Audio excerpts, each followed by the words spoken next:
Whew. You would not believe the rain that has been coming down the past 2 days, 3 days. Have been absolutely unbelievable. The rivers are bursting around here. There's chocolate milk raging full to the brim with mountain water rain. And quick little clear patch come through, which is pretty handy. There's snow, and all hell's coming this month. It's beautiful. The snow is going to puke down in probably a week, and it's probably not going to stop. And hunting is going to be real, real good. I can't wait. And I'll be doing a lot of hunting videos too coming up as well, all right? But anyway, let's see what we got here.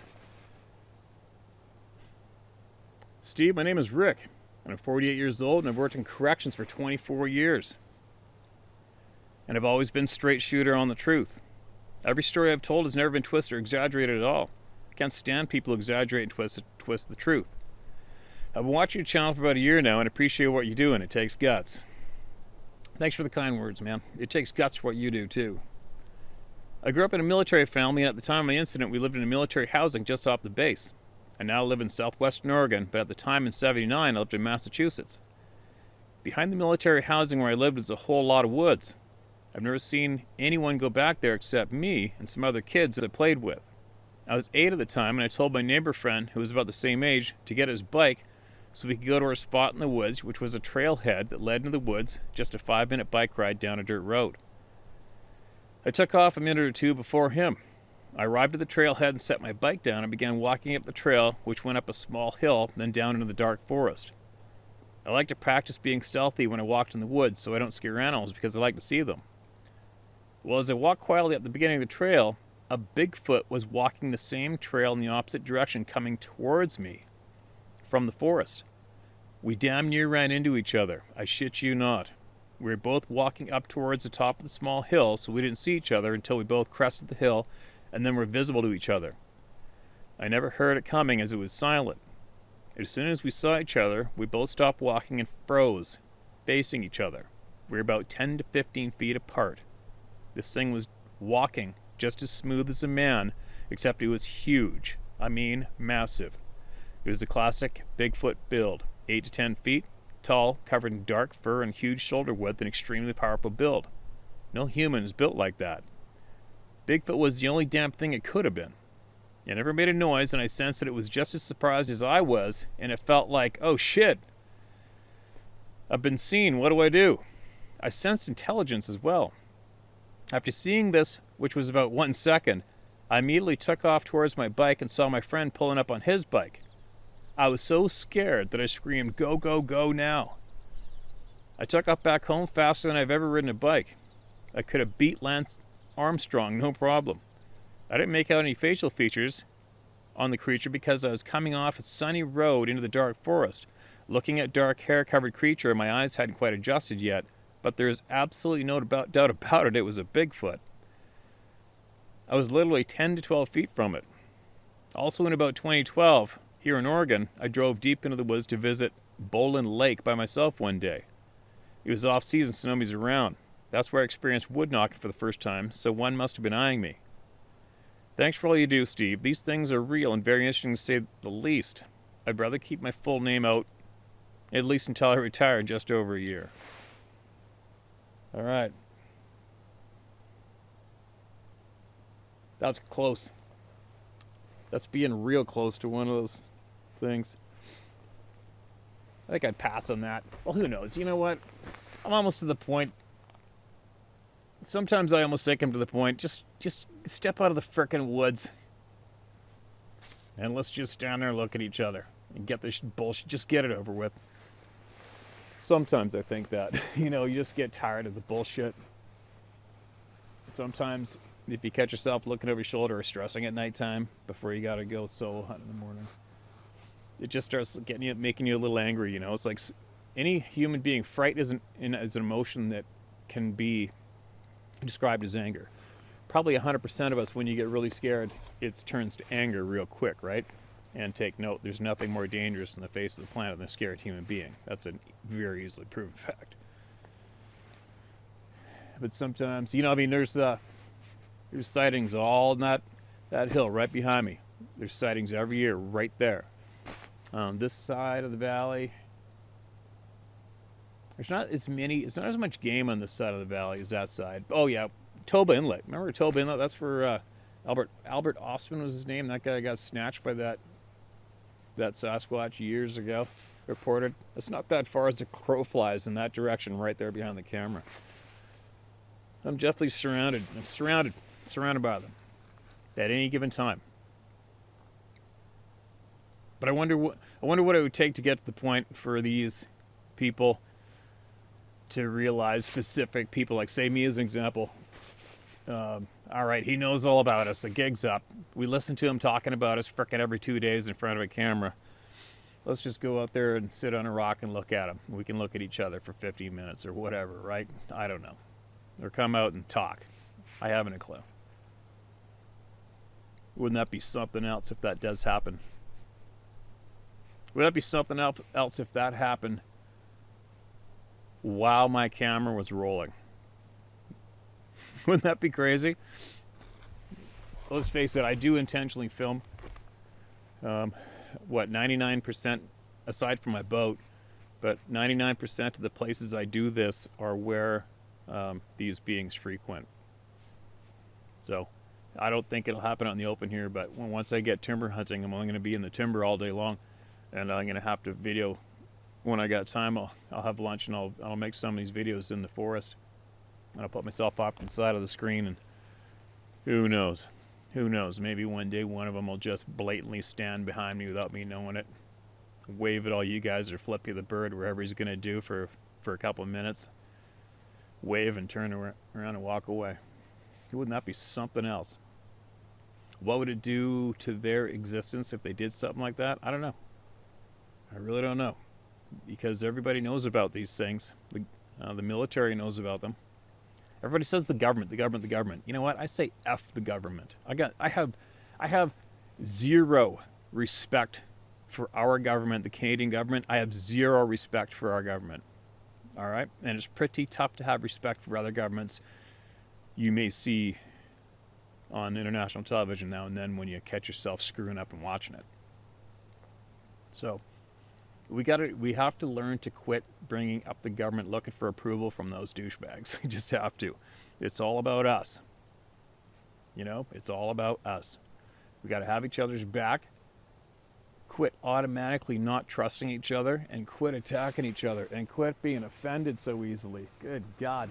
The amount of people the fragile people that our societies have produced is frickin', it's so frustrating to watch. Even on my channel alone, you know, if I catch myself reading comments the odd day, it doesn't matter what you say. There's the fragile personality out there is gonna go, oh my God, I can't believe you said that. I'm unsubscribing. Wow. What a mindset to be in. What a sentence to have that brain. Could you imagine?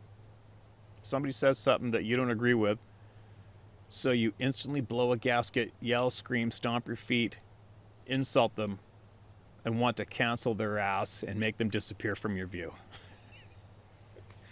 I don't really give a flying shit if anybody agrees with me on anything or not. And it doesn't make me mad if they don't. Whatever. You know? It's a goofy world. Man, I sure like to babble when I'm tired, don't I? All right, here we go.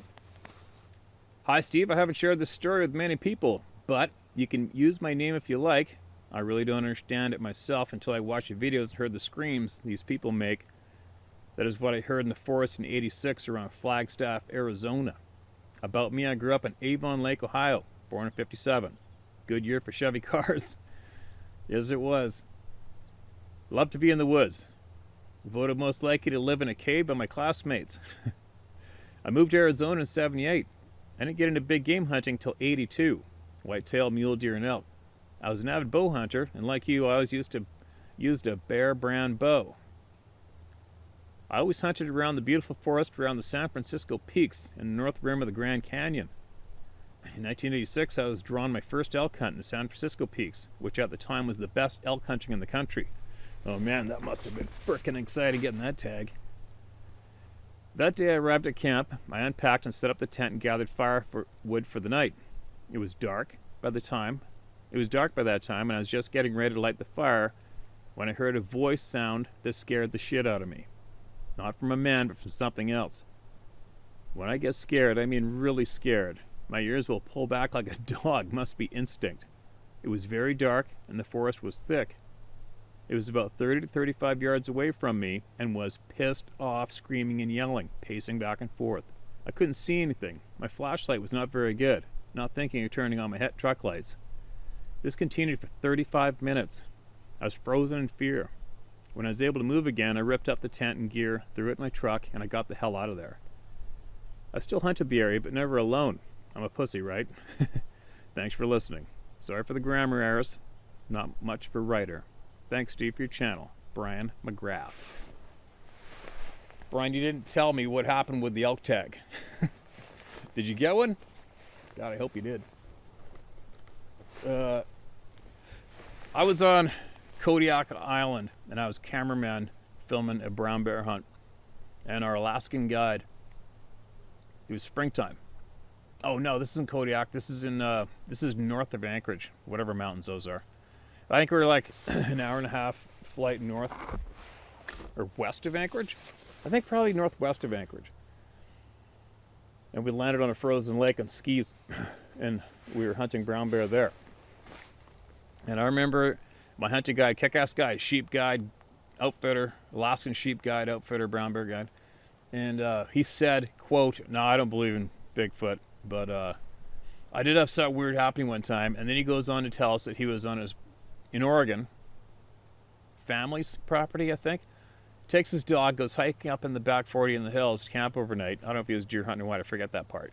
But he said that they made camp on a ridge, and his dog started shitting itself in terror, and he could hear something absolute ear-piercing scream roaring at them, pacing around their camp. And he said it felt like it went on all night long, and it went on until the sun started to come up, and then it finally stopped. And he had his fire stoked, sitting there shitting his pants. But he doesn't believe in Bigfoot.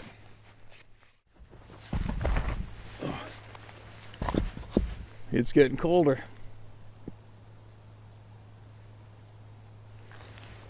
It's getting colder. It's starting to drizzle rain a bit. It's going to turn to snow here pretty quick. Can't wait. Can't wait. So, let's get another couple emails out here while I'm sitting here. Most people I've told this to don't believe it, but it's okay. I want you to read this.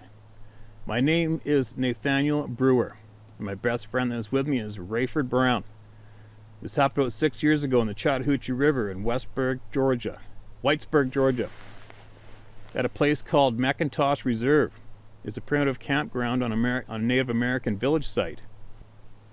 I'll try to keep this as short as possible. Both of us believe in Sasquatch, but never seen it.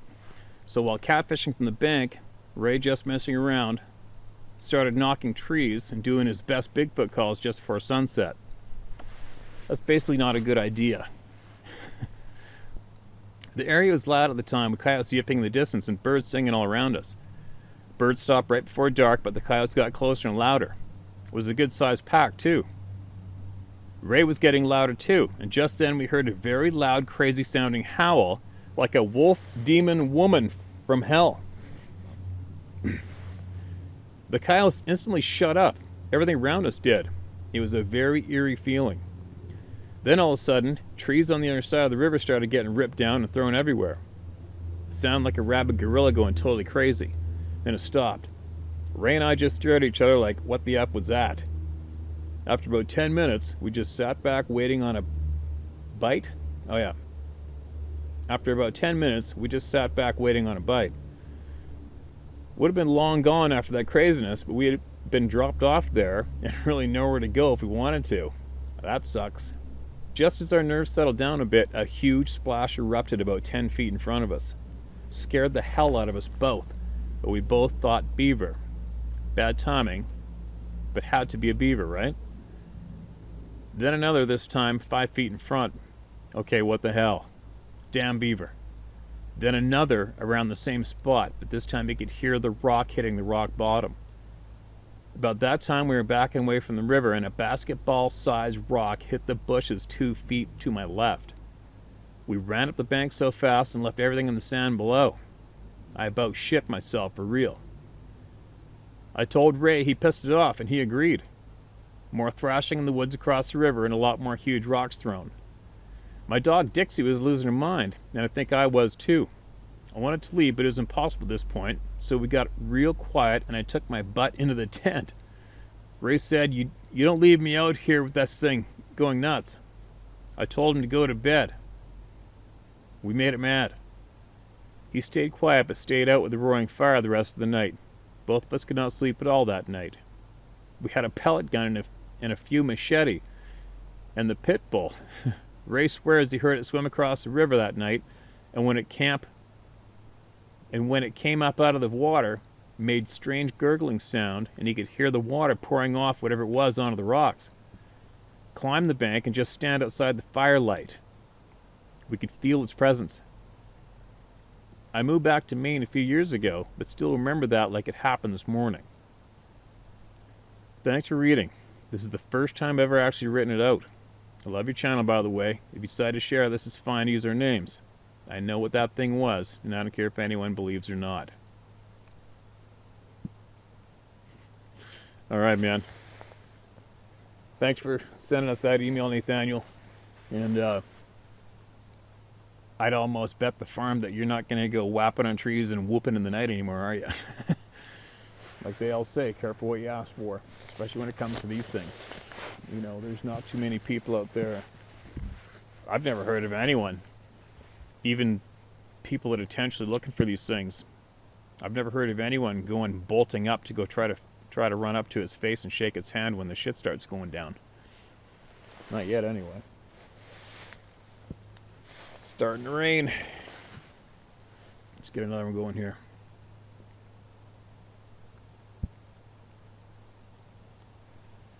Hello, Steve. My name is Dom Farina. I've been listening to experiences you have been reading for some time now and listening to Wes at times. I had a hip replacement and shoulder surgery and had time off work, and YouTube suggested you, and in do so triggered what happened to me a couple of times. I'm 53, civil servant for 34 years. My first experience is when I was 12 years old. My family has some land in southern tier of upstate New York. It was 79 in the early month of December. We decide, me and my dad, to go out for a day to hunt whitetails. I had a half a day at school but didn't go, so we left early in the morning hours. The day was absolutely beautiful. Sunny, not too cold. So for the first few hours, we didn't see anything, not even a fly. And we didn't even spook a deer when we arrived that morning, as we usually do. So we decided to still hunt.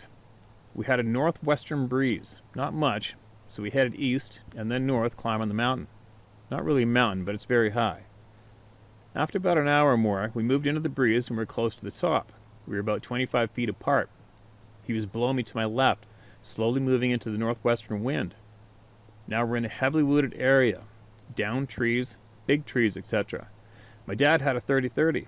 I had nothing on, just an orange hat. All of a sudden, this growl that came from my right, north side, is hard to explain. Deep and long, like a bass guitar through a large PA system. We felt it, I know I did, and it seemed just feet away from me. We looked at each other. My father says, "What the F was that?" in Italian. It took me a few seconds. Me, "I don't see no bears or moose." Remember, I'm 12. And I say the nearest cow is 3 miles from here, and there's no way that can be one of those on this slope of a mountain. I just used my eyes to scope the land.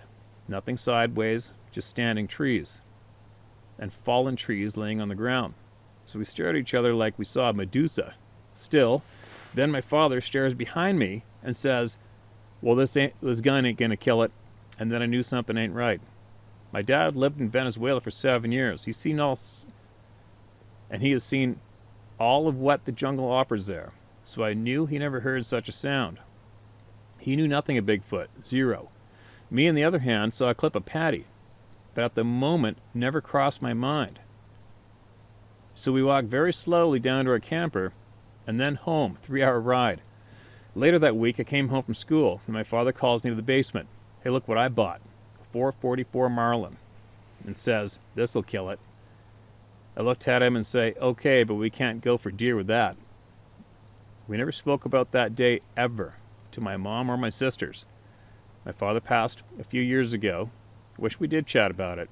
So fast forward to 2016. I'm at the property with my son, who is 14. Had a fire going, and it was about 9 p.m.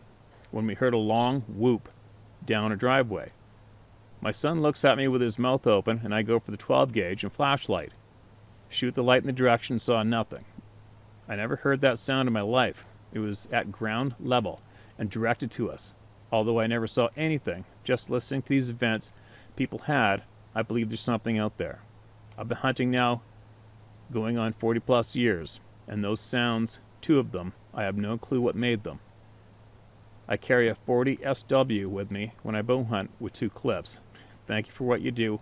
Be safe, Dom. Thanks, Dom. You know, I think it was last year or the year before, I got a pretty good spine jolting shriek come at me like out of the timber, like on an angle like that. I don't know. It could have been 150 yards from me when I was setting up the camera. And I had my bow too. I didn't have a gun. And I was setting up the camera to read you guys some emails. And it was in a bit of a clear cut. It wasn't in thick timber, and I didn't find it overly threatening, so I just like, screw it. I don't give a shit. Screech your head off. And I flashed up the camera and read off a couple emails. But I'm just relaying that to tell you I can totally relate to being hunting and hearing something intimidating like that out of the blue. There's nothing fun about it. But anyway, I wonder what's going to come of this. Something's coming. I don't know if you guys can feel it or not, but I can. Something's coming. There's change is coming. Some kind of change is coming. I'm not sure if it's just with this topic or not, or in life altogether, but something's coming. Some kind of change is coming. It's going to be interesting to see what's coming. It's going to be interesting to see what it is, right? But anyway, keep emailing them in. I'll find them. Tell my story howtohunt.com or share my story howtohunt.com, and I will eventually get to them.